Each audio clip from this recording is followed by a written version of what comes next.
ทักทายสบายดีเช่นเก่าเช่นเคยพี่น้องปกปายมื้อนี้ก็ว่าสิย่างไปเบิ่งเฮ็ดปวกตาดพี่น้องเลยย่างมาเบิ่งหมูเบิ่งกว่าหมูพี่น้องหมูตัวหนึง3ล้านนี่มักใหญ่100ปลายโลพี่น้องเอ้ยตัวใหญ่คักใหญ่แน่หมูเถิกหำเพิ่นได้มาเอาเด้อพี่น้องเด้อก็ย่างมาฮอดนี่ก็มาเบิ่งเฮ็ดตาบพี่วานนี่พี่น้องถ่ายเบิ่งคลิปเมื่อวานนี่มามื้อนี้ดอกมักใหญ่นี่พี่น้องเอ้ยแน่นหนาคักอีหลี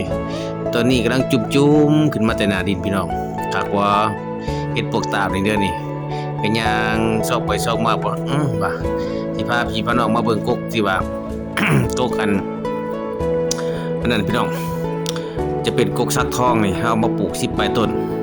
ติดประมาณ 2-3 ต้นพี่น้องอันนี้ก็ต้นก็ใหญ่เติบนี่ก็ได้ก็ย่างไปเอาจะปลูกเป็นแถวว่าเฮาสิเฮ็ดคณะนี่ก็เป็นต้นนึงอีกยังเหลือ3ต้นพี่น้องกกสักทองเฮาก็ขย่างมุ่งหน้าสิลงไปเบิ่งน้ำพี่น้องเอ้ยน้ำหนองเฮานี่แหละมันล้นป่าไปเบิดมื้อนี้พี่น้องนำเฮ็ดจากฟ้าจนล้นหนองมาฮอดนั่นก็เป็นเนาะเฮาจะเอาแยง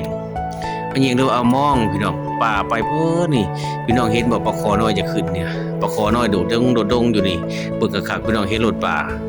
ปลาคอน้อยขึ้นมาแต่ซ้ายหัวจะขึ้นมาหนองเฮากัดไว้ป่าธรรมชาติได้นี่ได้มาเฮานี่ก็จะเป็นนั่นเฮพี่น้องเฮากันไว้เพราะว่าป่าเฮาไปตัวบักใหญ่มื้อเช้าเห็นปลาคอเนาะเฮาก็จะมาลองเบิ่งมาละปื๊ดพี่น้องมาเบิ่งซอยคนแนวซั่นลายทับถ่ายอยู่พุ่นน่ะเห็นบ่พี่น้องโตงูน่ะพี่น้องว่างูหยังอันนี้คอยก็บ่รอซ่าเด้พี่น้องเอ้ยเขาว่าโตยาวๆบ่มีตีนนี่จะมีพิษหรือบ่มีพิษแม่นค่อยเมียนโลดได้ข่อยบ่ได้จงไว้เด้พี่น้องเอ้ยเป็นตาย้านบ่พี่น้องงูหยังนี่เว้ากันมาเบิ่งซอยกันได้ดูนี่พี่จะว่างูหยัง